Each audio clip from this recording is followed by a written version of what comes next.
Hello दोस्तों, आपका फिर से स्वागत है हमारे चैनल हिंदी मीडियम इंजीनियरिंग में।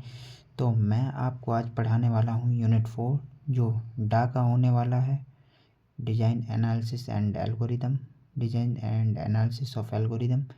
तो इसको मैं इसके इम्पॉर्टेंट क्वेश्चन कराऊंगा जो एकेटीयू एग्जामिनेशन में बहुत ज़्यादा इम्पॉर्टेंट है। तो ये जो है सामने दिए गए ये क्वेश्चन आपके दिए गए सबसे इम्पॉर्टेंट है। तो सबसे ज़्यादा इम्पॉर्टेंट क्वेश्चन जो आता है ये आता है, discuss N queen problem, solve 4 N queen problem using back tracking. दूसरा इम्पॉर्टेंट क्वेश्चन है जो वो ये है कि what is the sum of subset problem. ठीक है, draw a state space tree of subset problem using back tracking. ठीक है, तीसरा जो क्वेश्चन इंपॉर्टेंट है सबसे ज़्यादा वो है, what is travel salesman problem, TSP, solve it using branch and bound method. ठीक है, तो ये तीन सबसे ज़्यादा इम्पॉर्टेंट है। उसके बाद आता है जो होता है, what is the longest common subsequence and find longest common subsequence, LCS, of two given string. ठीक है, तो दो गिवन स्ट्रिंग में LCS फाइंड करने के लिए आता है। और जो पांचवा इंपॉर्टेंट क्वेश्चन है वो है, Floyd Warshall algorithm all pair shortest path. ठीक है, तो इसको इसको 3 स्टार, सबसे ज़्यादा इम्पोर्टेंट ये है। थ्योरी है, ये पूरा थ्योरी करके आएंगे तो ठीक है। ये है, ये न्यूमेरिकल है पर इसमें भी आप थ्योरी थोड़ी बहुत लिख सकते हैं। ये भी न्यूमेरिकल है, ये भी न्यूमेरिकल है और ये भी न्यूमेरिकल है। ठीक है, तो थ्योरी पे मैं ज़्यादा फोकस नहीं करूँगा। थ्योरी आप इजीली पढ़ के पास लिख के हो सकते हैं। ठीक है, आप 3rd ईयर के स्टूडेंट हैं तो आपको पता है कितनी थ्योरी लिखनी है, कैसे लिखनी है। ठीक है, तो मैं थ्योरी कम ध्यान दूंगा, थ्योरी पे ज़्यादातर मैं कॉन्सेप्ट पे ध्यान दूंगा। ठीक है, तो आपको भी थ्योरी ChatGPT या कहीं से भी, या मैंने इजी लैंग्वेज में लिखा है, तो आपको यदि समझ में मेरी लैंग्वेज आती है तो आप इसे लिख लेना। ठीक है, क्योंकि सबको अपनी अपनी लैंग्वेज में लिखना पसंद होता है। तो मैं बता रहा हूँ कि आप समझ तो लीजिए प्रॉब्लम को, यदि आप समझ जाएंगे तो इजीली उसे लिखाएंगे। ठीक है, तो यदि ये आप इतना कर लेते हैं, ठीक है, ये क्वेश्चन अगर कर लेते हैं, पाँचों में से मान लीजिए 3 भी कर लिया आपने, तो एक और ये क्वेश्चन है हैमिल्टोनियन साइकिल, ये उतना इम्पोर्टेंट नहीं है। तो ये 3 तो मोस्ट इम्पोर्टेंट है, 1 2 3 तीनों मोस्ट इम्पोर्टेंट, चौथा ये, पाँचवा ये। तो ठीक है, चलिए ये सब क्वेश्चन कर लेते हैं तो आपके 100% इस यूनिट से पूरे नंबर आएंगे। ठीक है, पूरे में से पूरे ही नंबर। आपको पता है कि एकेटीयू में नंबर काटते हैं तो मतलब मैक्सिमम नंबर आने के चांस है, क्वेश्चन इसी में से आएंगे। ठीक है, तो चलिए स्टार्ट करते हैं। सबसे पहले हम देख लेते हैं डायनेमिक प्रोग्रामिंग क्या होता है, फर्स्ट टॉपिक। इसको थोड़ा सा हम लोग देख लेते हैं। डायनेमिक प्रोग्रामिंग का कॉन्सेप्ट क्या है, solve the large problem by breaking into multiple sub problems and solution of some problem is stored for making the large problem। देखो मैं समझाता हूँ। सबसे पहले एक लार्ज प्रॉब्लम है, बड़ी प्रॉब्लम है। ठीक है, उसको हमने क्या किया, छोटे छोटे टुकड़ों में इसको तोड़ दिया। ठीक है, अब इस हर एक टुकड़े के लिए हम लोग सॉल्यूशन फाइंड करेंगे, हर एक टुकड़े के लिए। ठीक है, अब इन सॉल्यूशनों को जो है वो हम लोग किसी जगह स्टोर कर लेंगे। ठीक है, डायनेमिक प्रोग्रामिंग में क्या होता है कि स्टोर कर लेते हैं इसके सॉल्यूशनों को। हम फ्यूचर में जब इसकी ज़रूरत फिर से पड़ेगी इन प्रॉब्लमों को सॉल्व करने की, तो हम डायरेक्ट यहाँ से स्टोर्ड वैल्यू ले लेंगे इन प्रॉब्लमों को। ठीक है, तो ये क्या होता है, मेमोराइजेशन, मतलब मेमोरी में स्टोर हो जाती हैं और जब बाद में ज़रूरत पड़ती है तो वापस ले लेते हैं। और फिर लास्ट में प्रॉब्लम को क्या करते हैं, कॉन्कर कर देते हैं, मर्ज कर देते हैं, ऑप्टिमल सॉल्यूशन मिल जाता है। ठीक है, डिवाइड एंड कॉन्कर मेथड की तरह है कि मतलब बड़े प्रोग्राम को छोटे छोटे पार्ट में तोड़ दिया, पर उसमें क्या था कि मेमोराइजेशन नहीं था। इसमें मेनली इम्पोर्टेंट है मेमोराइजेशन, इनके जो प्रॉब्लम के सॉल्यूशन है वो स्टोर हो जाएंगे। ठीक, तो ये एग्जांपल है आपका। ये प्रॉब्लम 5 फैक्टोरियल 5 निकालना हो तो F4 इंटू F3 इंटू, मान लीजिए ये इन दोनों में टूटा। ठीक है, फिर F4 3 2 में टूटा, मतलब 5, ये 5 जो हो एक कम 4, फिर इसमें से 2 कम, 4 से भी एक कम 3। तो ऐसे जो प्रॉब्लम है N-1 N-2 में टूटता है। तो ऐसे ये सारे प्रॉब्लम दिए हैं। ठीक है, पर इसमें क्या है कि हम F5 डायनेमिक प्रोग्रामिंग में क्या है, एक बार इसे तोड़ेंगे F3 और F4 में। अब F3 को सॉल्व कर लेंगे तो इसका वैल्यू स्टोर कर लेंगे, जैसे F3 यहाँ पे सॉल्व हुई, जैसे F1 यहाँ पे सॉल्व हुई, F2 यहाँ पे, F0 यहाँ पे, F1 F2 F3 F4 automatic calculated, F5 calculated. ठीक है, तो ये हो गया डायनेमिक प्रोग्रामिंग। अब हमारा नेक्स्ट टॉपिक आता है जो एन क्वीन प्रॉब्लम। ये थ्योरी है, ये longest common division sub sequence है, पर ये बाद में कराऊंगा। तो N queen problem, N queen problem क्या आता है बेसिकली, आपने चेस खेला है? अगर नहीं भी खेला होगा तो बहुत अच्छी बात है, अगर नहीं खेला होगा तो मैं एक्सप्लेन कर देता हूँ। चेस में क्या होता है कि हमारे पास कुछ इस टाइप का चेस बोर्ड होता है। ठीक है, 8 रो होते हैं, 8 कॉलम, 8 हमारे पास रो होते हैं, 8 कॉलम होते हैं। ठीक है, तो 8 मतलब 8 इंटू 8 का है, तो n इंटू एन का है। ठीक है, बराबर रो और बराबर कॉलम होते हैं। अब इसमें एक क्वीन होती है, क्वीन जो होती है उसकी मतलब मूव क्या क्या होती है क्वीन का, कि क्वीन जैसे कि मैं यहाँ पे क्वीन रखता हूँ, तो क्वीन किसी भी दूसरे गोटी अपोजिट टीम वाले को अटैक कर सकती है। ठीक है, तो वो किस किस डायरेक्शन में अटैक कर सकती है देख सकते हैं, इससे बताता हूँ। तो क्वीन जो है वो इस डायरेक्शन में हॉरिजेंटली मार सकती है किसी भी प्यादे या किसी भी गोटी को, वर्टिकली मार सकती है। ठीक है, और ये तिरछा भी मार सकती है, ये डायगोनली भी मार सकती है। ठीक है, ये डायगोनली भी मार सकती है। यदि इस प्लेस पे कोई वो है क्वीन या कोई प्यादा है तो वो क्वीन इसे मार सकती है। ठीक है, और क्वीन का ये तो चारों तरफ स्टेप हो गया। ठीक है, तो हमारा कौन कौन सा प्लेस कवर हो रहा है, यदि यहाँ पे भी हो कोई चीज़ तो भी मार सकती है, मतलब उसके चारों तरफ की ये सारी कवर हो रही है। अगर यहाँ पे कोई होती है तो ये क्वीन उसे मार सकती है आसानी से, और diagonally, horizontally and row wise. ठीक है, तो ये हो गया चेस का। अब queen problem, N queen problem में क्या है, एन क्वीन नाम से पता चल रहा है, एन बाई एन का ये है। तो मान लीजिए छोटे में लेता हूँ मैं, N by N queen problem कि ये मान लीजिए 4/4 का है चेस। अब छोटा हमने कर लिया उसे मॉडिफाई करके या जो भी है, चेस को नहीं, अब इसे देखते हैं। तो ये 4/4 का है, तो इसमें हमें एन की वैल्यू कितनी है, 4। तो इसमें हमें 4 क्वींस को ऐसे व्यवस्थित करना है, ऐसे अरेंज करना है कि वो एक दूसरे को काटे नहीं या मारे नहीं, मतलब एक दूसरे को इस सेटिस्फाई फॉलो ऐसा करें कि वो एक दूसरे को मारे ना। ठीक है, तो मान लीजिए मैं क्वीन यहाँ पे रख देता हूँ। मैं पहले इसका सॉल्यूशन ही बता देता हूँ, Q1 Q2 Q3 and Q4। ठीक है, अब बताइए ये क्वीन किस डायरेक्शन में मारेगी, हॉरिजॉन्टली मारेगी और वर्टिकली मारेगी और डायगोनली मारेगी।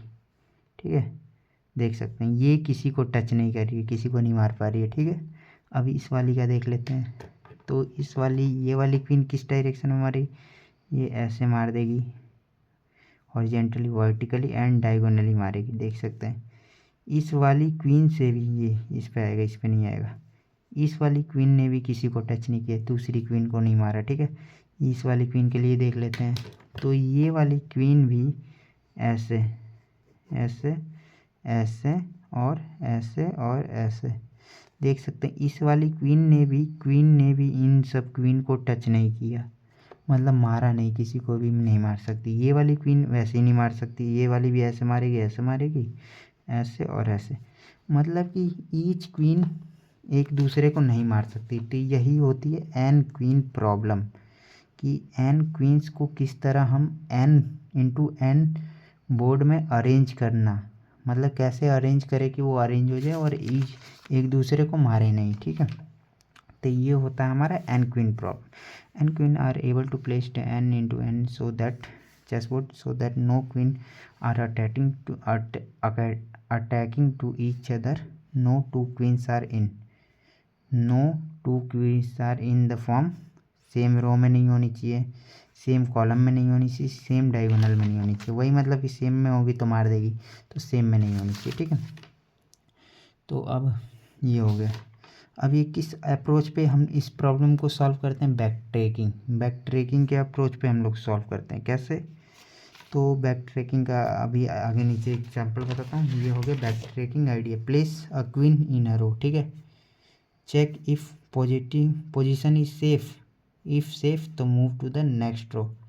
मतलब इसमें क्या करते हैं हम, 4 क्वीन है ना, तो हम लोग 4 रो बनाएंगे और ये देखेंगे कि हर एक रो में एक क्वीन आए, हर एक रो में एक क्वीन आई। यहाँ पे Q1 है, यहाँ पे Q2 है, यहाँ पे Q3, यहाँ पे Q4।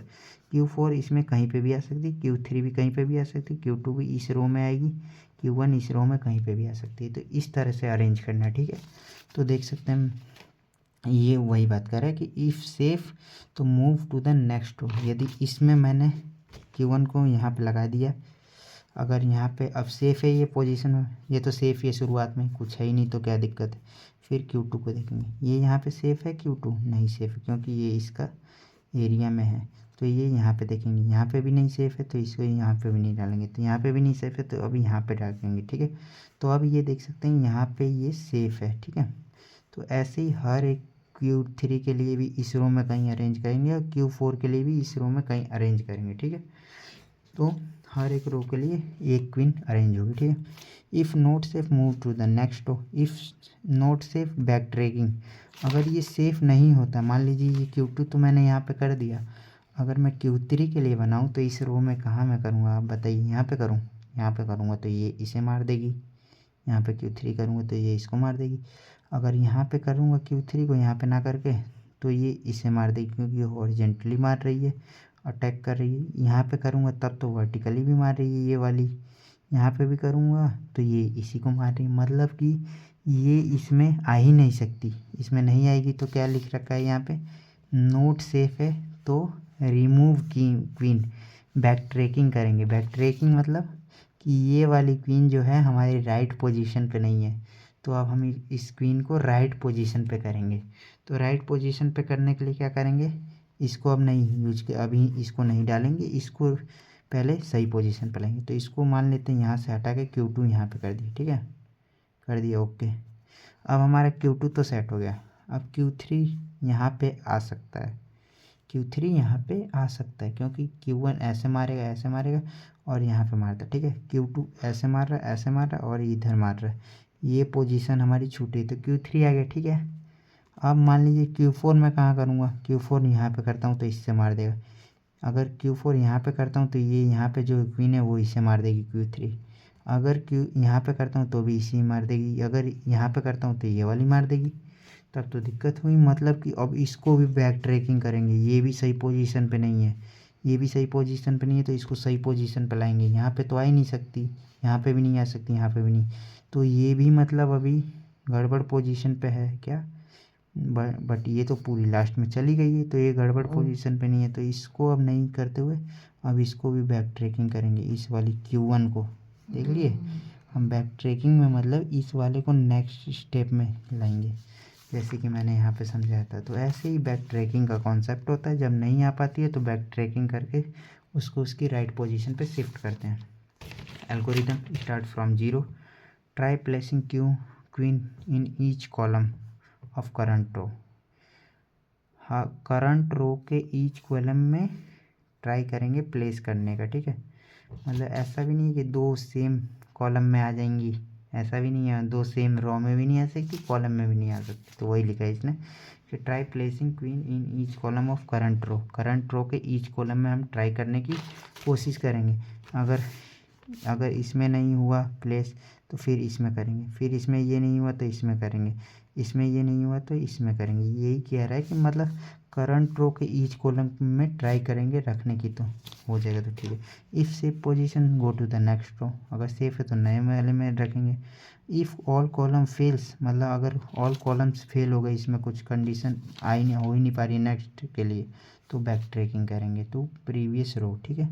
If row equal to N solution found, अगर इफ़ लास्ट रो तक हम पहुंच जाते हैं, एन इक्वल टू 4 है, इसमें रो इक्वल टू 4 तक पहुंच जाएंगे तो सॉल्यूशन इज फाउंड हो जाएगा, ठीक है। अब valid board arrangement found answer हो जाएगा लास्ट में, ठीक है। टाइम कॉम्प्लेक्सिटी क्या होती है, एन फैक्टोरियल एन होती है, ठीक है, order of factorial N. 4 queen problem मैंने समझा दिया आपको, ठीक है। 4 क्वीन प्रॉब्लम वही है, ऐसे, ये प्रॉब्लम है। इसमें यहाँ पे रखा तो ये करेगी, यहाँ पे रखा इस पर नहीं कर सकती ये Q2, तो Q2 को इधर रखा, ठीक है। Q2 अब Q2 रख दिया, ठीक है। अब Q3 आएगी तो दिक्कत कर रही है, तो Q2 को यहाँ पे रखा, Q2 को यहाँ पे रख दिया, ठीक है। अब फिर Q2 को सही पोजीशन पे मान लेते हैं आ गई, फिर Q3 को लाए, फिर Q3 आ गई, Q4 को लाएंगे तो Q4 नहीं आ सकती क्योंकि इन दोनों को गड़बड़ पोजीशन। तो फिर Q1 को सही पोजीशन पे करेंगे बैक ट्रैकिंग के हेल्प से। Q1 यहाँ पे आएगा, Q2 यहाँ पे, Q3 भी यहाँ पे, ये इसमें है तो Q3 यहाँ पे आ जाएगा, Q4 यहाँ पे आ जाएगा और लास्ट में आपका आंसर हो जाएगा। एक और इसका आंसर हो सकता है इसी का, तो ये Q1 इधर भी हो सकता है, इधर भी हो सकता है। देख सकते हैं ये आंसर भी सही है क्योंकि इसमें भी नहीं मार सकते एक की। तो सॉल्यूशन इसका क्या हो जाएगा, कॉलम को लिखते हैं रो में, तो ये पहला दूसरे कॉलम में Q1 है, चौथे कॉलम में Q2 है, पहले कॉलम में Q3 है, तीसरे कॉलम में Q4 है, ठीक है। तो ये एक सॉल्यूशन ये हो गया, एक सॉल्यूशन ये हो गया। तो इसका वो क्वेश्चन आता है कि बैक ट्रैकिंग की हेल्प से चार्ट बनाइए, ये सॉल्व करके दिखाइए। तो ये है क्वेश्चन। सबसे पहले हमारे पास ये था जीरो स्टेप है, पहले स्टेप पे हम लोग यहाँ पे गए, फिर Q1 रखे, Q1 को ये दो ऐसे करके दिखा दिया हमने, मतलब यहाँ पे भी नहीं आ सकता, यहाँ पे भी नहीं आ सकता Q2, तो यहाँ पे आया, ठीक है, तीसरी लाइन में। अब Q2 आ गया, अब Q2 फिर मान लेते कि अब आगे पर सॉल्व करेंगे तो इसमें प्रॉब्लम आएगी, इसी वजह से हमने इसको आगे कर दिया Q1 Q2 इसमें, ठीक है।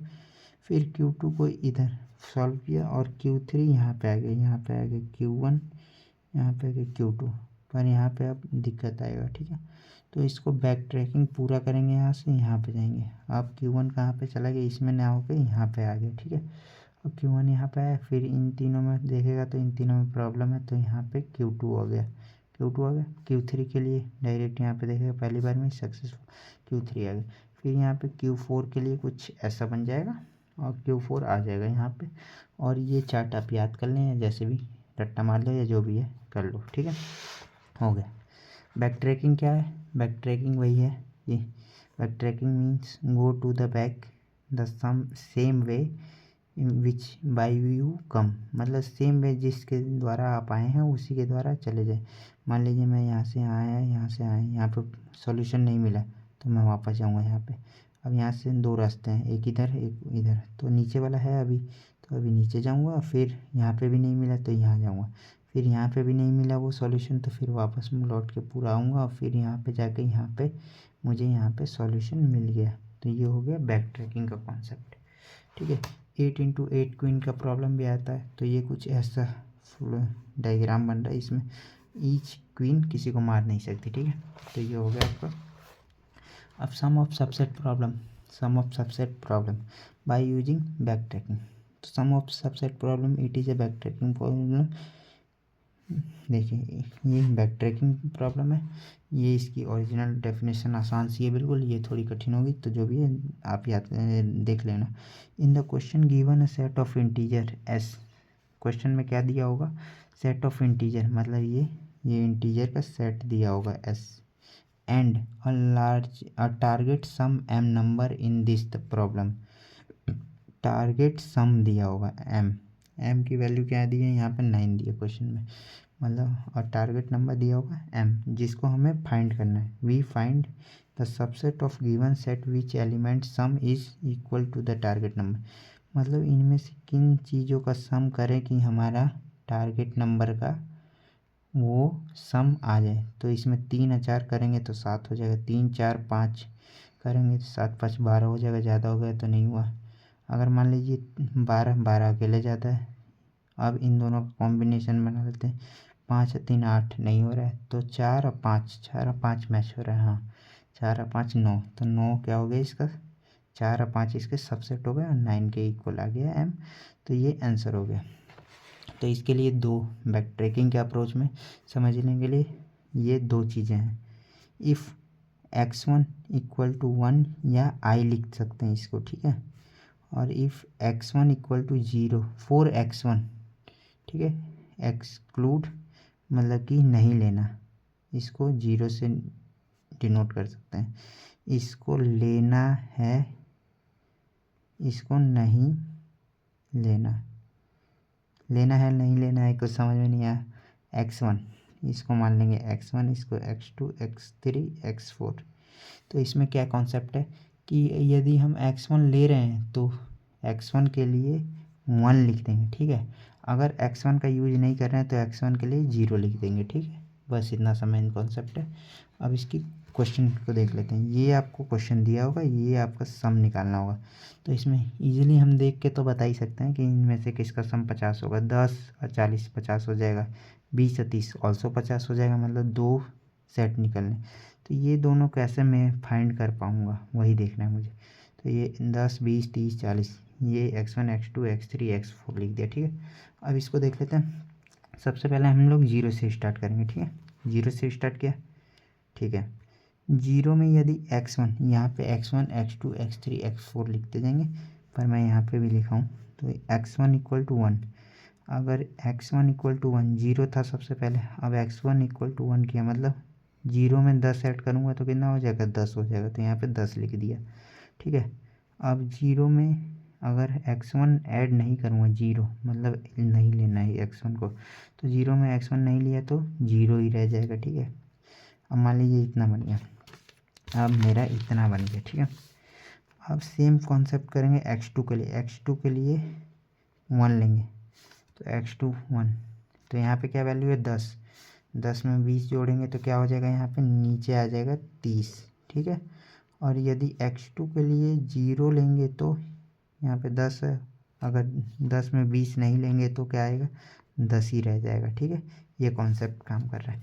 यहाँ पे देखिए, यहाँ पे 0 था, अब x2 के लिए देखना है, इस लेवल पे x2 के लिए देखना है। तो x2 के लिए यदि मैं 1 लेता हूँ तो 0 और यहाँ पे 1 लूँगा x2 के लिए, तो ये 20 ऐड होगा, तो यहाँ पे आ जाएगा 20। अगर x2 के लिए 0 ऐड, ये 0 लूँगा, मतलब 20 ऐड नहीं होगा, तो क्या हो जाएगा, वैल्यू यहाँ पे 0 थी, यहाँ पे भी 0 ही रह जाएगा। तो ये 20 10 0, ये देख सकते हैं 20 0, ये 30 10 ऐसे। फिर नेक्स्ट के लिए x3 के लिए देखेंगे। अब x3 के लिए मैंने देखा, x3 के लिए 1 लूँगा, मतलब x 30 इंक्लूड करूँगा इस वैल्यू में, तो 30 और 30 60 हो जाएगा, ठीक है। 60 जैसे ही हुआ तो मतलब क्या हो गया, 60 तो हमारा एक्स्ट्रा है 50 से, तो हम लोग आगे नहीं बढ़ेंगे, ठीक है। अगर कम रहता तो आगे बढ़ते, अब आगे नहीं बढ़ेंगे। यहाँ पे हमने अब 0 लिया, ठीक है। 0 लिया, तो अब 0 लिया तो क्या होगा, 0 लेके यहाँ पे देखते हैं। सबसे पहले हमारा किस तरह से ग्राफ चलेगा, पहले इधर वाला सॉल्व करेंगे, फिर यहाँ पे आएंगे। यहाँ पे 60 नहीं है तो अब इस पे आएंगे ऊपर। इधर वाला सॉल्व पहले मैंने करके दिखा दिया, पर करना नहीं है, पहले इधर वाला सॉल्व करना है। फिर ये 30 यहाँ पे वापस आए, 30 में अब 0 लिया मान लेते हैं, 30 में 0 लिया मतलब कि 30 ही रह गया। अब ये 40 x4 यहाँ पे 1 लेंगे, x4 यहाँ पे 1 लिया, मतलब 40 इंक्लूड करेंगे तो 40 30 70 हो गया, तो एक्स्ट्रा हो गया, तो ये भी नहीं होगा। अगर 30 ही रहने देते हैं, 0 लेते हैं, तो ये भी कम है। तो फिर अब यहाँ से ना आके, यहाँ से हमारी प्रॉब्लम ऐसे गई, फिर अब ऐसे ना आके, फिर ये बैक ट्रैकिंग करके यहाँ पे आएगी। बैक ट्रैकिंग का मतलब यही हो गया। अब यहाँ से आके अब नीचे जाएगी, ठीक है। तो फिर 10 में 0 लिया, x2 बराबर 0, तो 10 ही रह जाएगा। अगर x3 बराबर 1 लिया तो मतलब 30 ऐड करेगा 10 में, तो 40 हो गया, ठीक है। 40 में x4 बराबर ऐड कर 1 करेगा तो 80 हो जाएगा, ज़्यादा हो गया तो नहीं होगा, ये कम हो गया तो भी नहीं होगा ये भी। फिर ये यहाँ से ऐसे आके ऐसे आगे, अब ऐसे फिर यहाँ पे आ जाएगा। फिर यहाँ से आके 0 पे देखेगा, तो 0 पे 10 ही था। अब यहाँ पे x4 के लिए 1 ऐड करेगा तो यहाँ पे 50, फाइनली हमें 50 मिल चुका है। तो ऐसे ही सेम कॉन्सेप्ट सबके लिए फॉलो होगा। तो ये वापस यहाँ पे नहीं मिला। फिर अब ऐसा नहीं है कि 50 मिल गया तो हम छोड़ देंगे, ऐसा नहीं है। 50 मिल गया तो इसके लिए भी निकालेंगे, सबके लिए, क्योंकि यहाँ पे भी हमें एक जगह 50 यहाँ पे मिल रहा है। जैसे x1 के लिए 0 लिया तो इसकी वैल्यू 0, प्लस x2 के लिए 1, तो x2 बराबर 20 हो गया, 0 प्लस 20 इक्वल टू 20 हो गया। फिर x3 के लिए भी 1 लिया तो क्या हो गया, 20 और 30 50 हो गया। तो ये ऐसे ही हो गया, ठीक है। तो यही होती है हमारी सम ऑफ सबसेट प्रॉब्लम। तो आप लोग आसानी से बहुत कर सकते हैं। अब ये मान लीजिए हमारे 2 जगह मिल गया, तो इसका आंसर कैसे लिखेंगे, सबसेट क्या बनेगा हमारा, ऐसे हम लोग क्वेश्चन लिख देंगे, ठीक है। क्या हो गया, x1 x2 x3 x4, ये हो गया। यहाँ पे 10 20 30 40, ठीक है। अब इसमें क्या क्या लिया है हमने, x1 बराबर 1 लिया है, तो इसको 1 लिखेंगे, ठीक है। फिर यहाँ पे इस बात पे 0 लिया है, 0 लिखेंगे कॉमा, फिर यहाँ पे 1 आया, फिर 1 लिखेंगे, फिर यहाँ पे आया 0, 0 नहीं 1 आया ना, अच्छा गलत हो गया, ये 1 नहीं होगा, मैंने इधर वाले लाइन में घुसेड़ दिया, ये हमें ये पाथ कैलकुलेट करना है। तो यहाँ पे 1 0 0 1, तो 1 0 0 1, देखिए 10 और 40 मतलब 1 1, जहाँ पे लेना है उसको 1 1 लिखेंगे, तो 10 और 40 50 हो जाएगा। वैसे इसके लिए क्या हो जाएगा आप लोग बताइए मुझे इसके लिए, तो इसके लिए क्या होगा सर, 0 1 0 1 1, लास्ट में कुछ नहीं है तो इसको 0 से डिनोट कर देंगे, तो एंड ये दोनों आपके आंसर हो जाएंगे इसके लिए, ठीक है। अब नेक्स्ट प्रॉब्लम, ये आप प्रैक्टिस कर सकते हैं, ये क्वेश्चन AKTU में रिपीटेड क्वेश्चन है, आए हुए हैं, इसी वजह से आप इनके प्रैक्टिस कर सकते हैं, ठीक है। तो आप लोग प्रैक्टिस कर लीजिएगा इनका, ठीक है। n बराबर यहाँ पे 6 दिया है, मतलब n ये नंबर्स दिया है इसके n, ठीक है, जो 1 to 6 जाएंगे, 1 to 6, तो हमने x1 x2 से डिनोट करते हैं, 1 2 से हम डिनोट नहीं करते, ठीक है। ये क्या सेट, ये है x = 8 दिया है, ये सबसेट है, मतलब सेट है, और 8 लाना है, तो 5 5 और 3 8 हो जाएगा, बस 2 ही से हो रहा है, 5 और 3 8 नहीं, इससे भी हो रहा है, देख सकते हैं 1 3 4, इन तीनों को इंक्लूड करेंगे, 1 3 4 को इंक्लूड करेंगे, तो ये 8 हो जाएगा आसानी से, देख सकते हैं। ऐसा लग रहा था सिर्फ 5 और 3 8 ही हो रहा है, पर ये भी है, तो ये इसे आप ट्राई कर सकते हैं, आसानी के साथ इसका सॉल्यूशन दिएगा। अब क्या आता है हमारा नेक्स्ट टॉपिक है हैमिल्टनियन सर्किट, करवाऊँ या बाद में करवाता हूँ, चलिए। अब ट्रैवल सेल्समैन प्रॉब्लम, इसको भी बाद में करवाता हूँ, सबसे पहले फ्लोयड-वॉर्सल एल्गोरिथम देख लेते हैं।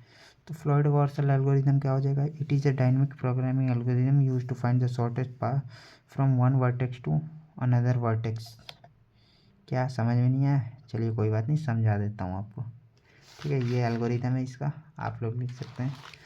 तो मेरे हिसाब से एल्गोरिथम कैसे लिखा जाना चाहिए एग्ज़ाम में, याद रहेगा या नहीं रहेगा, तो एल्गोरिथम लिखने का स्टेप, एल्गोरिथम मतलब स्टेप वाइज सॉल्यूशन, क्या क्या आपने सॉल्यूशन फाइंड करने के लिए किया है, तो उसी को अपने लैंग्वेज में लिख देंगे, तो वो हो जाएगा आपका एल्गोरिथम। तो ये आपका क्वेश्चन है, ठीक है, क्वेश्चन है आपका, ये आपका क्वेश्चन दिया है, ठीक है।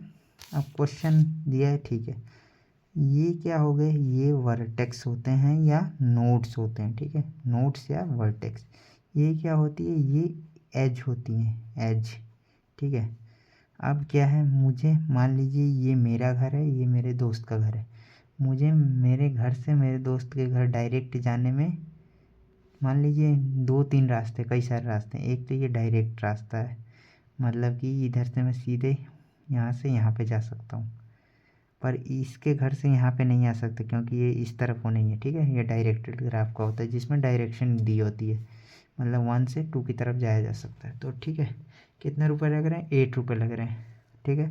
अगर दूसरे रास्ते से और कहाँ से जा सकता हूँ मैं अपने तीसरे दोस्त के घर से जाके और इधर मुड़ जाऊँगा तो पहुँच जाऊँगा, और इससे सस्ते में पहुँच जाऊँगा, 1 और 2 रुपीज़ 3 रुपीज़ में पहुँच जा रहा हूँ यहाँ पे, ऐसे 8 रुपये लग रहे हैं।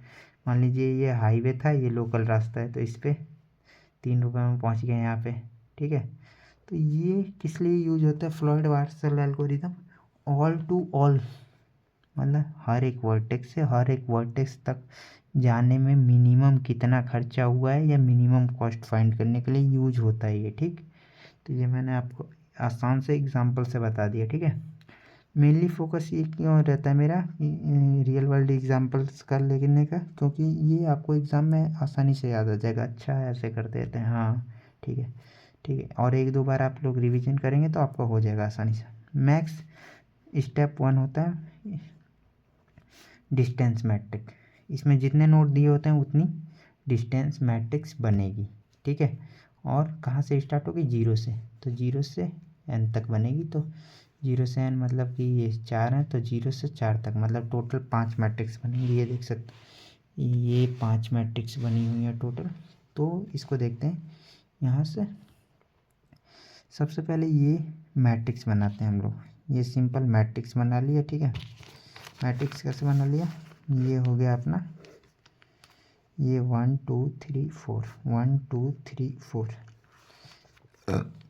अब क्या करेंगे, मुझे अपने से अपने घर से अपने घर पे ही जाना है। कितने रुपए लेंगे, क्या सर पागलों वाली बात कर रहे हो, अपने घर से अपने घर पे जाने के लिए एक भी रुपया नहीं लगेगा, 0 रुपया लगेगा, ठीक है। तो इसके डायगोनल एलिमेंट क्या हो जाएंगे, 0 रुपया, ठीक है। 2 से 2 पे जाने के लिए 0, 3 से 3 पे जाने के लिए 0, हर जगह के लिए कॉस्ट क्या हो जाएगी 0, ठीक है। 1 से 2 पे जाने के लिए कितने रुपए लगेंगे मेरे को, अब यहाँ पे आता है कॉन्सेप्ट, देख सकते हैं 1 से 2 पे जाने के लिए मेरा 8 रुपये लग रहा है, ठीक है। अब 1 से मुझे 3 पे जाना है, क्या 1 से 3 पे कोई डायरेक्ट एज है, नहीं है, यहाँ से जाना पड़ेगा, ठीक है। D4 से फिर मतलब 1 से 4 पे जाना पड़ेगा, फिर 3 पे जाना पड़ेगा।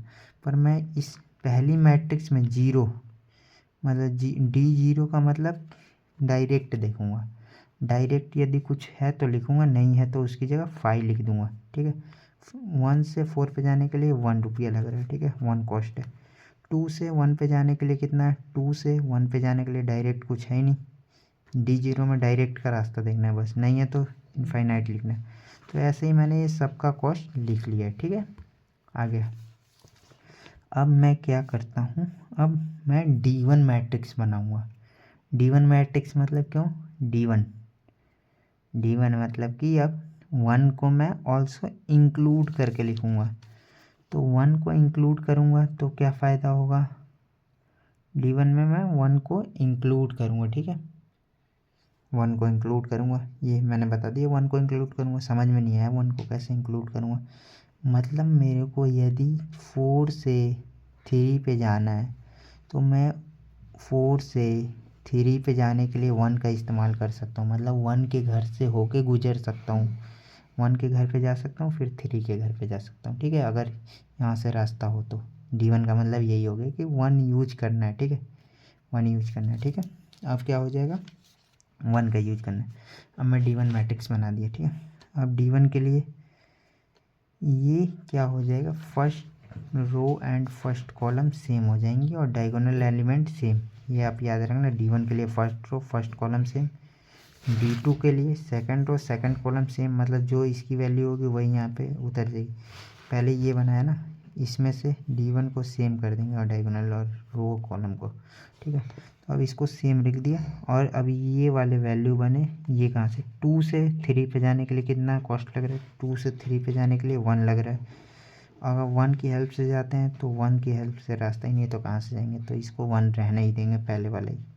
अब अगर 1 से इससे कम में जाने का होता, अगर 2 से 3 पे 1 के थ्रू जाने में कम पैसे में लगते तो मैं इधर ही से जाता, इसको काट के कम पैसा कर देता, ठीक।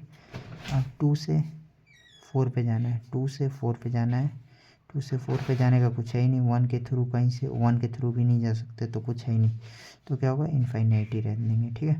अब 3 to 2 जाएंगे, 3 से 2 पे जाएंगे, 3 से 2 पे जाने का रास्ता है 1 के थ्रू, हाँ यहाँ से यहाँ तो आ गए, यहाँ से यहाँ भी आ गए, अच्छा आ गए, चलो।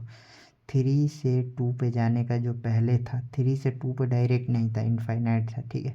अब क्या है 1 के थ्रू जाएंगे तो 4 और 8 12 रुपये लग रहे हैं, मतलब पहले जा ही नहीं सकते थे लेकिन अब 12 रुपये में पहुँच जा रहे हैं। पहले उसके घर पे जाने का रास्ता ही नहीं था तो जा ही नहीं पा रहा था, लेकिन अब तो 12 रुपये में पहुँच जा रहा हूँ, तो 12 लिख देंगे यहाँ पे, ठीक है। फिर वैसे ही 3 से 4 पे जाना है, 3 से 4 पे जाना है, 3 से डायरेक्ट रास्ता ही नहीं था पहले कुछ, तो नहीं जा सकता था, इसीलिए इनफाइनाइट लिखा था।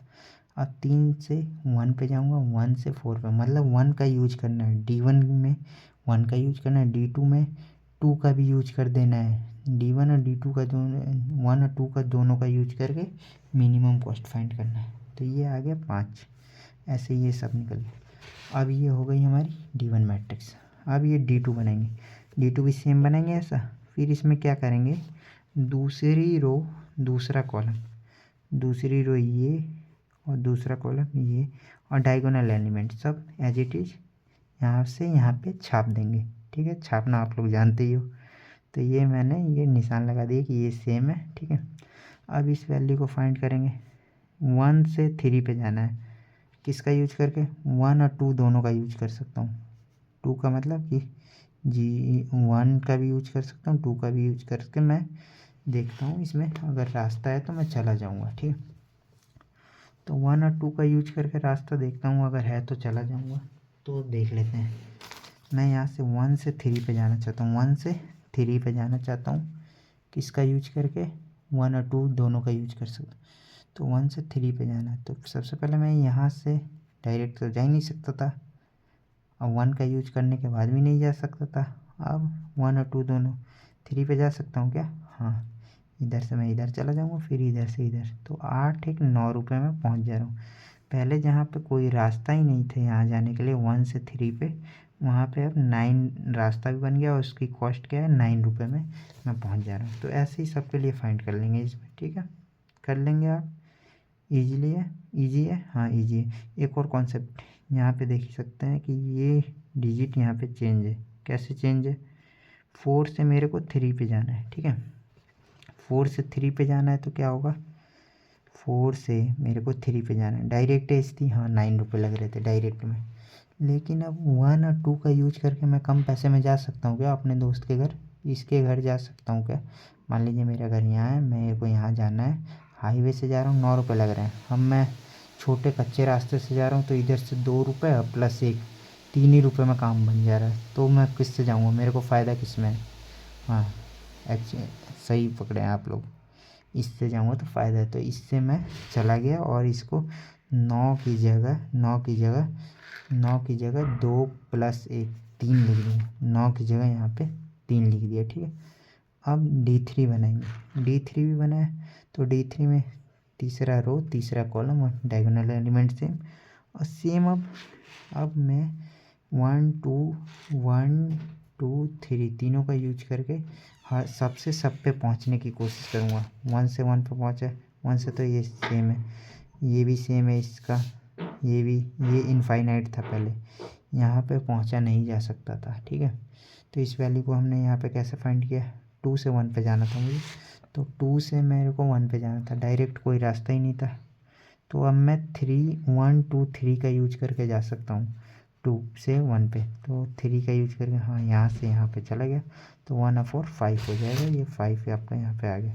तो ऐसे ही आप सारी वैल्यू निकाल देंगे, D4 निकालेंगे ऐसे, तो D4 में ये और ये जो है सेम रहेंगे, और ये वैल्यू कैलकुलेट कर लेंगे। 1 से 2 पे जाना है, 3 पे जाना है, 1 से 2 पे जाना है, अभी देखते हैं।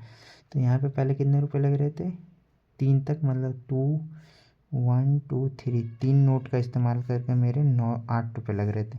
लेकिन अब इसमें मैं 1 2 3 4 चारों नोट का इस्तेमाल करके कहीं से कहीं पे भी जाऊंगा, और मेरे को कितने रुपए लगते हैं 1 से 2 में जाने में, 1 से 2 पे जाना है, यहाँ से डायरेक्ट 8 रुपये लग रहे थे शुरुआत में, फिर हमने 2 का यूज किया, 3 का यूज किया, तो यहाँ पे कितने लगे, यहाँ पे हमारे लग रहे थे 8 ही लग रहे थे, ठीक है 8 ही लग रहे थे तब भी। अब यहाँ पे 3 कैसे हुआ, तो अब मैं 1 2 3 4 सबका यूज करके कहीं से कहीं पे जानूँगा, 1 से इसमें का सबका यूज करके 2 पे जाना है, सबके घर पे से गुजर सकता हूँ मैं, तो मैं यहाँ पे पहले आया फिर यहाँ पे आया, तो 1 और 2 3, यहाँ पे 1 से 2 पे कितने कॉस्ट में पहुँच गया 3 में, तो ये 3 में हो गया, फिर 1 से 3 जाना है, जो पहले 9 रुपये लग रहे थे, अब देखते हैं 1 से 3 में जाना है, और यूजिंग ऑल नोट्स, ठीक है। तो यहाँ से पहले मैं ऐसे जा रहा था, ठीक है, पहले तो रास्ता ही नहीं था, फिर ऐसे गया, अब एक और शॉर्टकट रास्ता बन गया जहाँ पे इतने रुपए लग रहे हैं, 1 से मेरे को 3 पे जाना है, अच्छा हाँ, शॉर्टकट रास्ता बता, ये नहीं बना, ये नहीं दोस्तों, आप गौर करिए, ये वाला रास्ता बन गया, 1 से 4 पे है, 4 से 2 पे, फिर 3 पे, तो 1 2 और 1 4 रुपीज़ में मैं यहाँ पे पहुँच जा रहा हूँ, यहाँ से ऐसे घूम कर, ठीक है, तो ये 4 हो गए। ऐसे ही आप सारे निकाल लेंगे, और ये लास्ट में जो आता है यही आपका आंसर हो जाएगा। तो ये होता है ऑल पेयर शॉर्टेस्ट पाथ, 1 से 1 जाने के लिए मिनिमम कॉस्ट 0 है, 2 से 3 जाने के लिए मिनिमम कॉस्ट 4 है, 3 से 4 जाना है तो मिनिमम कॉस्ट कितना 5 है। मतलब 3 से 4 जाना है तो मिनिमम 5 रुपये में मैं पहुँच जाऊँगा, कम से कम रुपया है। तो वैसे ही है ये कि हर नोड से हर नोड पे जाने के लिए मिनिमम कॉस्ट आपका फाइंड हो गया है। अब हम अगला टॉपिक होने वाला है हमारा ट्रैवलिंग सेल्समैन प्रॉब्लम। तो क्या है ट्रैवलिंग सेल्समैन? सेल्समैन का काम क्या होता है? सेल्समैन मतलब जो दुकान पे सुबह सुबह दूध बेचने आते हैं या देने आते हैं, डिलीवर करने, वही होते हैं सेल्समैन। तो सेल्समैन का क्या काम होता है? एक दुकान से दूसरे दुकान पे घूमना, एक सिटी से दूसरे सिटी में घूमना, या एक नगर से दूसरे मतलब एक कॉलोनी से दूसरे कॉलोनी में घूमना। तो वही होता है ट्रैवलिंग सेल्समैन प्रॉब्लम। तो मतलब visit city exactly one and return to starting city. ठीक है, हर एक सिटी में घूमना चाहिए एक बार। ठीक है, हर एक दुकान पे एक बार जाना चाहिए और स्टार्टिंग दुकान पे वापस पहुंच जाना चाहिए। वो भी मिनिमम कितने रुपए लगे उसमें, मिनिमम कॉस्ट में ये काम होना चाहिए। तो यही हो गया आपका ट्रैवलिंग सेल्समैन प्रॉब्लम। तो इसके मेनली 3 मेथड होते हैं। तो पहले 2 तो आसान है, जो ये होता है brute force method and dynamic programming method. तो ये दोनों तो आसान है, लेकिन ब्रांच एंड बाउंड मेथड बहुत टाइम डिफ़िकल्ट है और बहुत टाइम टेकिंग है। तो यदि आपको तो न्यूमेरिकल सॉल्व करने में आसानी होती है, सॉल्व करना आता है तो ही इसे करना, नहीं तो मत करना। इसमें हल्का सा भी गड़बड़ हुआ तो दिक्कत हो जाएगी, पर आता यही ज़्यादा है। पर मैं ये कह रहा हूँ कि अगर ये क्वेश्चन आता है तो आप ब्रांच बाउंड मेथड से ना करके ब्रूट फोर्स मेथड से कर सकते हैं या डायनेमिक प्रोग्रामिंग से कर सकते हैं। एग्जामिनर आपको पूरे नंबर ना देते हुए 4 से 5 नंबर दे देगा। ठीक है, तो चलिए ब्रूट फोर्स मेथड पढ़ लेते हैं।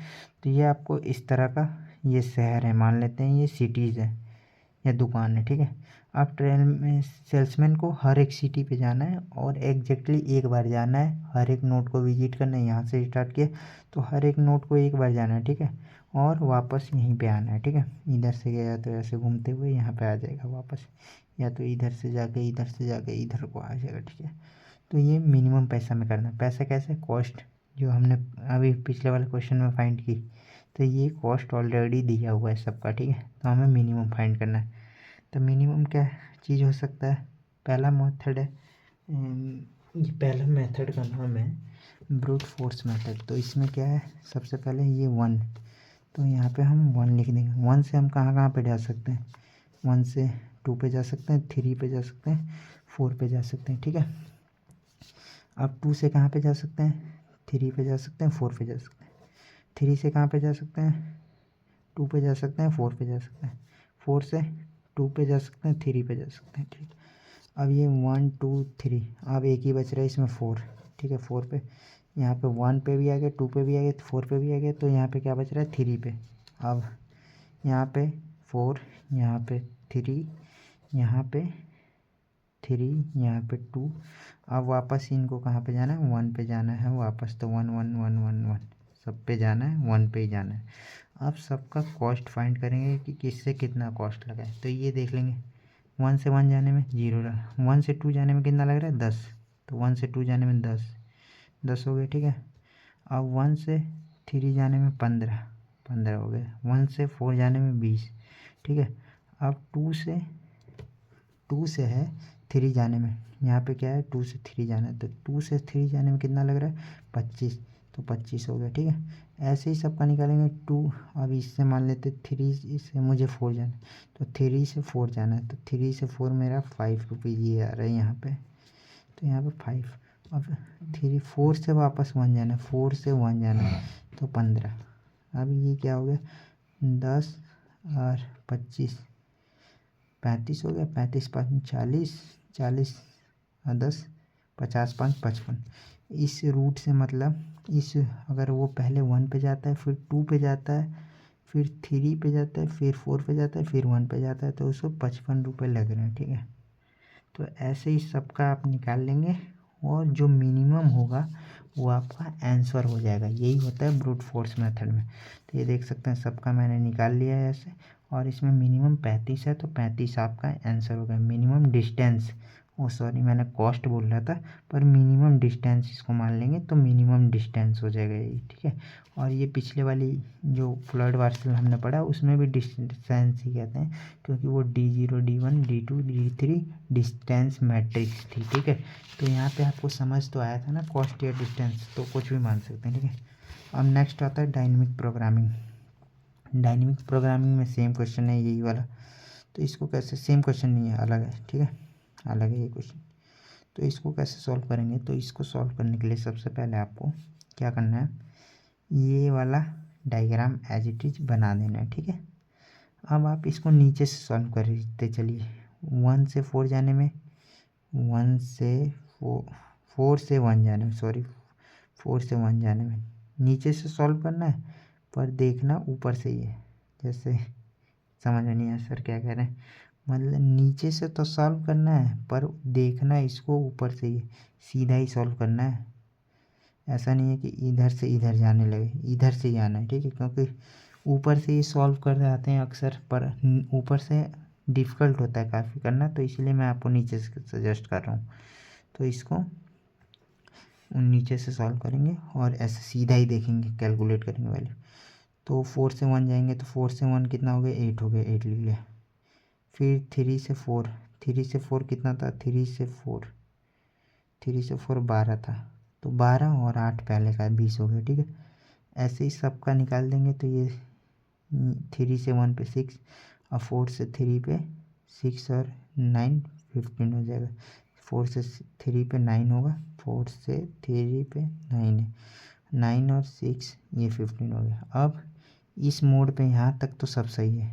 अब 2 से 3 पे भी कैलकुलेट करें, 2 से 3 कितना है, 2 से 3 9, 9 ये और ये 20 पहले का, 9 20 29 हो गया। ऐसे इसके लिए भी कहेंगे, 15 यहाँ था और यहाँ से यहाँ, तो 10 ये होगा। 2 से 4 के लिए 10 होगा, 2 से 4 के लिए 10, 10 और 15 25। अब इन दोनों में मिनिमम कौन है, ठीक है, जो मिनिमम होगा उसे हम लोग चूज कर लेंगे। जैसे ये मिनिमम 25 है, 29 से छोटा है, तो इसको 25 को हमने ले लिया। ऐसे इनमें से भी देखेंगे तो मिनिमम 31 और 25 में कौन है, 25 है, तो इसे चूज कर लिया। मिनिमम इन दोनों में कौन है, तो ये 23 है, ठीक है। अब यहाँ से यहाँ आने की, यहाँ से यहाँ आने की, यहाँ से यहाँ प्लस में नीचे की, तो ये 25 था, यहाँ से यहाँ 1 से 2 आने में 10, 25 और 10 35 हो गया, तो ये 35 आ गई, 25 और 10 35। अब ये 1 से 3 15, 15 और 31, 15 15 31 25, तो ये यहाँ पे सेलेक्ट हो गया था ना 25 मिनिमम, तो 15 और 25 कितना हो गया, 15 25 40। अब 20 और 23, 20 यहाँ से यहाँ 1 से 4 तक की 20 और पहले की 23, इन दोनों में से मिनिमम चूज किया तो 23 के लिए, तो 20 और 23 कितना हो गया, 45। 20 और ये कितना है, 20 और 23 है, 20 23, ये 45 नहीं होगा, 43 होगा, ठीक है। तो अब इन सब में से मिनिमम चूज कर लेंगे, तो मिनिमम 35 हो गया। तो ये आपके सामने ये कुछ इस तरह से बनता है, ठीक है। अब ये हो गया ख़त्म। अब नेक्स्ट आता है सबसे इम्पोर्टेंट है, जो आता है ब्रांच एंड बाउंड मेथड। तो ये आप लोगों को मैं सजेस्ट करूँगा, यदि आपको करना है, अच्छे नंबर लाना है तो ही करना, नहीं तो फिर आप इन दोनों प्रॉब्लम सॉल्व कर सकते हैं। बेसिकली ये थोड़ा क्वेश्चन बड़ा है, देख सकते हैं ये इतना है, इसमें हर आपको डिस्टेंस मैट्रिक्स, हरदम मैट्रिक्स बनानी पड़ेंगी बहुत सारी, ठीक। तो चलिए एक बार इसको भी करवा देता हूँ मैं, मेरा काम है करवाना, आपको करना हो तो करना, नहीं तो मत करना, ठीक है। सबसे पहले ये प्रॉब्लम दी है, ठीक है, दे दी, ठीक है।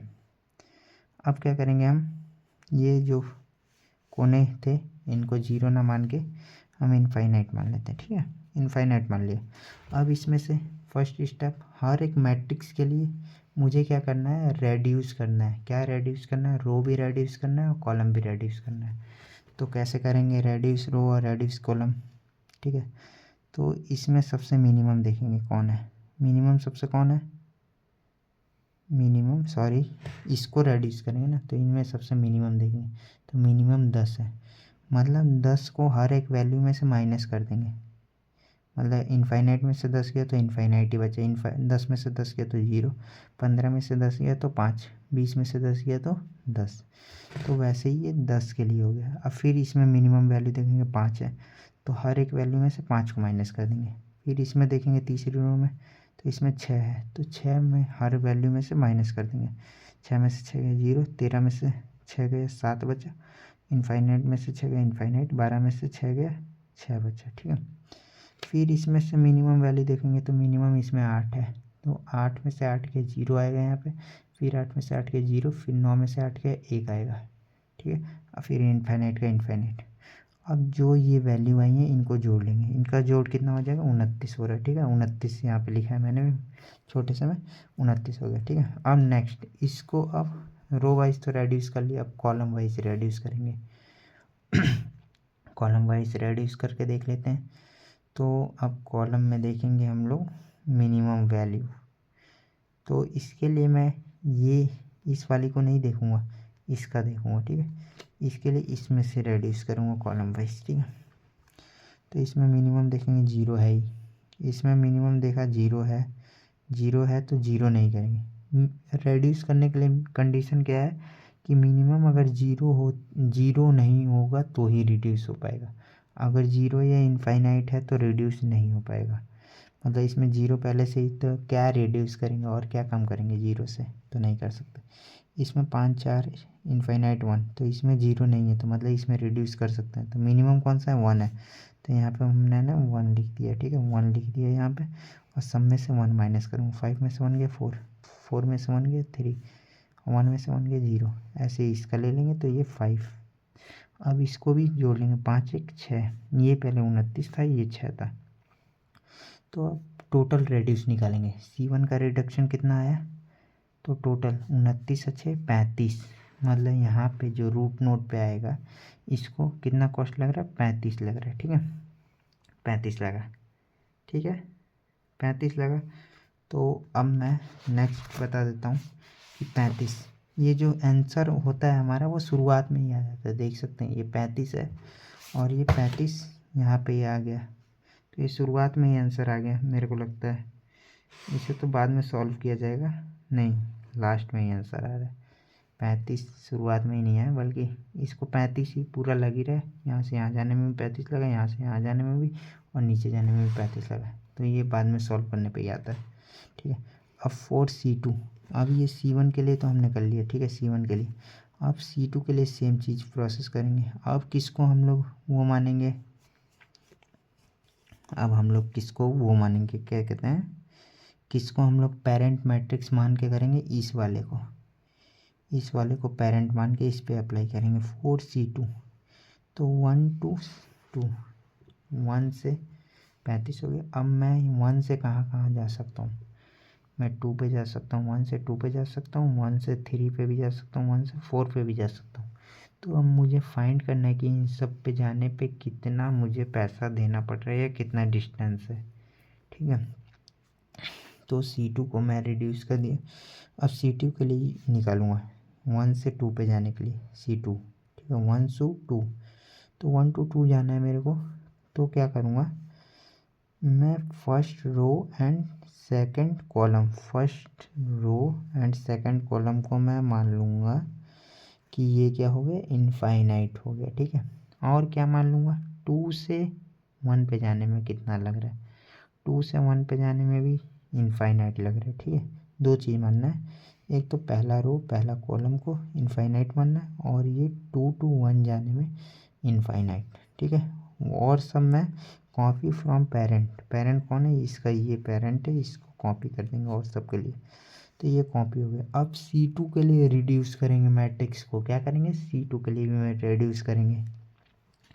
रिड्यूस करने का प्रोसेस मैंने आपको बताया, रिड्यूस कब होगा, जब हर एक रो में 0 ना हो, तो इसमें तो 0 है, इसमें भी 0 है, इसमें भी 0 है, हर एक रो में 0 है, ये इनफाइनाइट है तो रिड्यूस नहीं होगा। कॉलम में देखेंगे तो कॉलम में भी 0 है, सब में ही है, तो ये भी रिड्यूस नहीं होगा, तो ये 0 0। अब C2 की वैल्यू क्या आ गई, 0 आ गई, ठीक है। अब यहाँ से यहाँ की कॉस्ट निकालेंगे, तो इसकी वैल्यू कैसे निकालेंगे, पेरेंट कॉस्ट ऑफ C1 मतलब पेरेंट की कॉस्ट, इसको कॉस्ट पहले कितना आया था आंसर हमारा 35, तो 35 प्लस C1 1 से 2 जाने में कितना पैसा लगा, 1 to 2 जाने में, 1 to 2 जाने में कितना पैसा लगा, 1 to 2 इन 5 0 रुपया लगा ना, तो 0 लिख देंगे। वन पेरेंट में से देखना है ए ऑफ पेरेंट, ये यहाँ से 1 to 2 जाने में कितना लगा 0, तो यहाँ पे 0 लिख देंगे। प्लस में R2 रिड्यूस टू, जो इससे हमने फाइंड किया था रिड्यूस करने के बाद, वो टोटल कितना हुआ था 0 + 0 = 0 हुआ था ये, तो इसको ही यहाँ पे R2 को यहाँ पे लिख देंगे, तो ये आ गई यहाँ पे, और ये 35 हो गया इसका रिडक्शन। ठीक है, 4R3, अब मैंने इसको 35 यहाँ पे लिख लिया, ये हो गया, ये हो गया। अब ये वाली वैल्यू कैलकुलेट करनी है, ये भी कैलकुलेट करनी है, वैसे ही नीचे वाली करनी है सी। ठीक है, तो बहुत टाइम लगेगा, पर हम लोग इसमें से जो मिनिमम होगा उसको चूज करके फिर उसके लिए रिडक्शन करेंगे। ठीक है, तो मिनिमम देख सकते हैं यहाँ पे, ये 40 है, ये भी 40 है, ये 35 है, तो इसके लिए फर्दर प्रोसीड करेंगे, पर अभी मेरे को ये और ये वैल्यू फाइंड करनी है। तो ये कैसे करूँगा, 1 से 3, तो 1 से 3 C1 के C3 के लिए 1 to 3, तो 1 first row third column infinite, और इसका उल्टा 3 to 1, 3 से मेन 1 पे जाने में इनफाइनाइट। ठीक है, और सब छाप देना है कहाँ से, पेरेंट कॉलम से, तो पेरेंट कॉलम इसका कौन हो जाएगा, ये वाला हो जाएगा, तो ये वाला यहाँ पे छाप देंगे पूरा सब कुछ। ठीक है, सॉरी, पेरेंट कॉलम इसका ये वाला थोड़ी ना होगा, इसका पेरेंट कॉलम कौन सा होगा, इसके लिए कैलकुलेट करना, तो पेरेंट कॉलम कौन सा है, ये वाला है, तो ये वाला कौन सा था, ये वाला, तो इसके लिए ये वाला है पेरेंट कॉलम, तो इसमें से छापेंगे सब कुछ इसमें।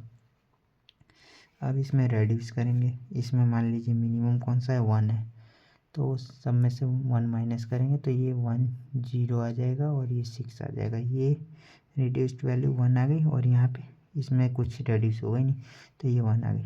अब क्या करेंगे, C3 की वैल्यू 1 आ गई है, C3 की, तो रिड्यूस R3, तो ये अब मेरे को इसके लिए नोट के लिए निकालना है कॉस्ट, R3 का कॉस्ट निकालना है, कुछ भी कर लो। तो ये पेरेंट कॉस्ट किसकी है, इसकी पेरेंट कॉस्ट कितनी है 35, और ये 1 to 3 था ना, मतलब 3 to 1 कितने पैसा लग रहा है इसमें, 3 से 1 जाने में 0 रुपया लग रहा है, 3 से 1 नहीं, 1 to 3 हो गया ना, 1 to 3 1 to 3 1 to 3 1 से 3 पे आ रहे हैं, यहाँ पे 4 रुपये लग रहे हैं, तो 4 + 1 हो जाएगा, तो ये हो गया आपका, ये चारों को आंसर करें तो 40। ऐसे ही आप नेक्स्ट वाले का कैलकुलेट करेंगे। ठीक है, नेक्स्ट वाले का भी करके दिखा देता हूँ। ये रिड्यूस्ड 1 फर्स्ट रो और fourth column infinite, 4 to 1 infinite. ठीक है, रेड्यूस मैट्रिक्स और सब छाप देंगे इसमें से, तो रेड्यूस मैट्रिक्स कुछ होगा ही नहीं, 0 आएगा, तो 35 हो गया प्लस, ठीक है, इसका 0 वैल्यू आई रेड्यूस की, तो ये 35 पेरेंट ऑफ, इसका पेरेंट कौन है 35, ये पेरेंट है, तो 35, ठीक है, 35 प्लस 1 to 4 1 से 4 5 रुपये लग रहे हैं, तो 5 प्लस रेड्यूस मैट्रिक्स कितनी है 0 है इस, तो ये 40 हो गया। ठीक है, ये 40 लिख देंगे। अब ये तीनों हमारे कैलकुलेट हो गए। अब इसमें से मिनिमम निकालना है, मिनिमम कौन सा है 35 है, तो आप 35 से इससे आगे फर्दर प्रोसीड करेंगे। ठीक है, 1 to 2 आ गया मैं, तो इसे मैं कॉलम को नेम दे देता हूँ, यहाँ पे दूसरा, यहाँ पे तीसरा, ये चौथा। अब यहाँ पे कौन सा आएगा, यहाँ से मैं 1 to 2 आ गया, यहाँ से एक 3 पे जा सकता हूँ, एक 4 पे जा सकता हूँ। ठीक है, पर मैं जाऊँगा किस पे, वो मेरे को कैलकुलेट करना है, तो वो करूँगा कैलकुलेशन के हिसाब से, तो 3 पे जाऊँगा, 4 पे, यहाँ पे ये नहीं आएगा, यहाँ पे आएगा 1 2 3 4 5 and 6, नोट 6। ठीक है, तो अब ऐसे मैं कैलकुलेट करूँगा, देख लेते हैं 4C5 के लिए। अब मेरे लिए क्या पेरेंट नोट कौन सा बनेगा, 2 है, तो 2 का 35 कहाँ पे आया था, यहाँ पे C2 के लिए, तो ये पेरेंट नोट बन गया यहाँ पे। अब ये यहाँ पे काम करेगा, तो मतलब 2 से 3 पे जाना है मेरे को, तो 2 से मतलब second row third column infinite कर दूंगा, और 3 to 2 नहीं, 3 to 2 नहीं करूँगा, सब में देख सकते थे 1 to 3 मतलब 1 से 3 पे जाने का मैं इनफाइनाइट ऑल्सो कर रहा था, पर इसमें 2 to 3 जा रहा हूँ तो सेकंड रो थर्ड कॉलम तो इनफाइनाइट होगा ही, बट 3 to 2 नहीं करूँगा, 3 to 1 करूँगा। मतलब 3 से मेन, 3 से इसमें मेन पे पहुँचने में कितना टाइम लग रहा है या कॉस्ट लग रहा है उसको लिखूँगा। तो 3 से 1 इसमें देखूँगा, 3 से 1 जाने में कितना लग रहा है, ये 3 है ये 1 है, तो 3 से 1 पे जाने पे कितना लग रहा है, 0 लग रहा है। तो मतलब 3 से 1 पे जाने पे उसका पैसा नहीं लिखूँगा, इनफाइनाइट लिखूँगा इसकी जगह। 2 to 3 मतलब सेकंड रो और थर्ड कॉलम तो इनफाइनाइट हो गई, और 3 से मेन पहुँचना, मेन 3 से कहाँ पहुँचना है यहाँ पे, तो इसको इनफाइनाइट करूँगा। ठीक है, तो इसको 3 से 1 पे जाने का इनफाइनाइट कर दिया, और ये सब इसका छाप दिया यहाँ से पेरेंट कॉलम C2 का, क्योंकि C2 इसका पेरेंट कॉलम है, C2 ये C2 इसका पेरेंट कॉलम है क्योंकि ये मिनिमम था। अब इसके लिए C5 कैलकुलेट करेंगे, C5 है तो C5 कैलकुलेट किया, और C5 की वैल्यू कितनी है 39। ठीक है, ये सब कैलकुलेट कर लेना, कैलकुलेट करके दिखाई देता हूँ। इसमें रेड्यूस करेंगे तो ये 1, इसको रो को रेड्यूस हो जाएगा क्योंकि इसमें 0 नहीं है एक भी, तो ये 1 हो गया और रेड्यूस हो गया। ये लिखा नहीं है मैंने, ये आपको लिखना है, ये भी इसमें भी लिखना है, ये भी इसमें और ये इसमें लिखना है। ठीक है, तो ये रेड्यूस कॉलम का वैल्यू 1 हो गया। ठीक है, तो इसमें अब C5 को कैलकुलेट करने का क्या होगा कि C5 को कैलकुलेट करने का हो जाएगा आपका C2 पेरेंट नोट, इसका पेरेंट नोट कौन है, 5 का पेरेंट नोट कौन है 2, तो C2 का कॉस्ट 35 था, 35 हो गया है, 35 प्लस A ऑफ 2 to 3, यहाँ से मैं यहाँ पे जा रहा हूँ, तो यहाँ से यहाँ इसमें कितना कॉस्ट है 2 to 3, ये 1 2 3 4 2 to 3 है 3, तो यहाँ पे 3 आएगा मेरा, और एक रेड्यूस वाला आ गया तो 39 हो जाएगा टोटल। ठीक है, ऐसे C6 के लिए निकालेंगे इधर वाले के लिए, तो ये क्या हो जाएगा सेकंड रो और फोर्थ कॉलम इनफाइनाइट, और 4 to 1, 4 से अब डायरेक्ट पेरेंट पे जाना, 4 to ऐसा नहीं करेंगे कि 2 ऐसे 2 to 4 इनफाइनाइट सेकंड रो और फोर्थ कॉलम तो इनफाइनाइट है, 4 to 2 इनफाइनाइट नहीं करेंगे, 4 to 1 वाली वैल्यू को 4 to 1 वाली वैल्यू को इनफाइनाइट, इसको इनफाइनाइट करेंगे। ठीक है, अब इसको रेड्यूस करेंगे, इसमें कुछ है ही नहीं रेड्यूस करने के लिए, सब तो 0 इनफाइनाइट है, तो ये सेम ही आएगा, और ये इसका कॉस्ट क्या हो जाएगा, ये 0 ही हो जाएगा, तो ये लास्ट में 0 ऐड होगा, और इसका पेरेंट का कॉस्ट कितना है 35, और 2 to 4 कहाँ से जा रहे हैं 2 से 4 पे जा रहे हैं, तो 2 से 4 पे जाने का कॉस्ट कितना है, 2 से 4 पे जाने का कॉस्ट 2 से 4 पे जाने का कॉस्ट है आपका, इसके उसमें देखेंगे पेरेंट नोट में 2 से 4 पे जाने का कॉस्ट है 0, तो 0 कितना हो जाएगा 0 ऐड हो जाएगा, ये 35 हो गया और ये 39, तो इसका 39 और 35 लिख देंगे। अब मिनिमम देखेंगे कौन सा है, मिनिमम ये वाला है, तो इसको चूज कर लेंगे, ये देख सकते हैं आपका रास्ता बन रहा है। अब कहाँ पे जाना है 1 पे जाना है, तो 1 पे सिंपली ये अब सारा ही रिड्यूस हो जाएगा, जब 4 to 3 पे 4 to मतलब ये तो 4 था, अब इधर 3 पे जाना है, इससे इस पे जाना है, तो फोर्थ रो थर्ड कॉलम ये इनफाइनाइट, और थर्ड यहाँ से यहाँ पे जाने का इनफाइनाइट कर देंगे। ठीक है, यहाँ से थर्ड से 1 पे जाने का इनफाइनाइट कर दिया।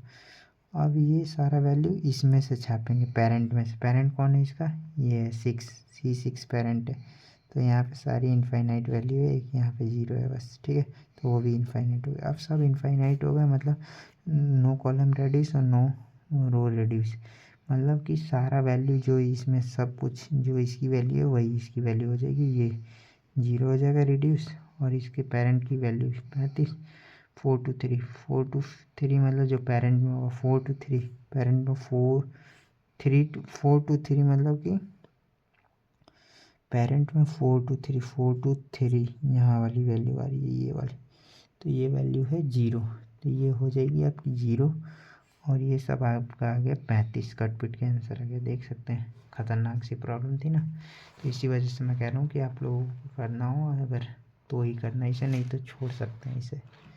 अगर आपको आ जाएगा स्टेप तब तो आसान है, याद करेंगे प्रैक्टिस करेंगे हो जाएगा, नहीं तो नहीं हो जाएगा। हैमिल्टोनियन सर्किट क्या होता है कि हर एक वर्टेक्स को एग्जैक्टली एक बार विजिट करो, स्टार्ट वर्टेक्स पे वापस आ जाओ। हर एक हैमिल्टोनियन सर्किट वही हो गया ना जो ट्रैवलिंग सेल्समैन का प्रॉब्लम था।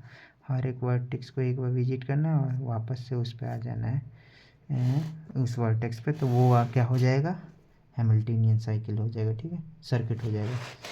और ग्राफ कलरिंग क्या होता है, इन ग्राफ कलरिंग प्रॉब्लम व्हीकल, मतलब इसका प्रॉब्लम बता देता हूँ कि दो एडजेसेंट मैट्रिक्स एडजेसेंट नोड, ये क्या होते हैं एडजेसेंट नोड, तो इनके सेम कलर नहीं होने चाहिए और टोटल नोड को कितने मिनिमम कलर से कलर कर सकते हैं आप।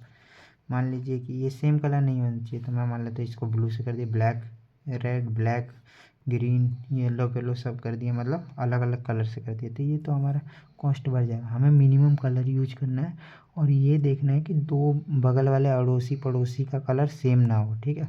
अब मिनिमम कलर भी होना चाहिए और अड़ोसी पड़ोसी का कलर सेम नहीं होना चाहिए। तो इसमें क्या है, ब्लू इसका ब्लू कर दिया, इसको हमने ब्लू कर दिया ऑल्सो, ठीक है। अब इसको हमने रेड कर दिया अब इसके पड़ोसियों का कलर तो सबका अलग अलग है, मैच नहीं हो रहा है, पर इसको किस कलर से करेंगे तो ये रेड नहीं होगा बल्कि ये हो जाएगा येलो, क्योंकि रेड करते तो इसका सेम हो जाता पड़ोसियों का, तो इसी वजह से ये हो गया आपका। तो दोस्तों ये यूनिट ख़त्म हो गई है। एक ये प्रॉब्लम है लॉन्गेस्ट कॉमन सब सीक्वेंस, तो ये आपका ज़्यादा आता नहीं है, इसमें भी थोड़ा डिफ़िकल्ट है। चलिए इसको भी कर ही देता हूँ, गला तो दुख गया है लेकिन कर देते हैं। देख सकते हैं 2:52 रात के बज रहे हैं, तो आप लोग लाइक और सब्सक्राइब कीजिएगा हमारे चैनल को। तो इसको देख लेते हैं आसानी से, या रहन दें, चलिए रहन देते हैं या कर ही देते हैं। लॉन्गेस्ट कॉमन सब सीक्वेंस क्या होता है, सबसे पहले सब सीक्वेंस क्या होता है और सब स्ट्रिंग क्या होता है। सब स्ट्रिंग जो मैंने पिछले वाली वीडियो में बताया था कि वो क्या था यूनिट 3 में,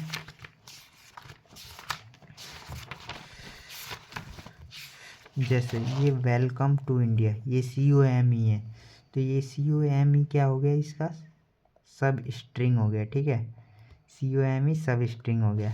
लेकिन सब सीक्वेंस क्या होगा कि जो सीक्वेंस फॉलो करे और नॉन कंटिन्यूस हो, तो वो क्या हो जाता है, सब सीक्वेंस हो जाता है।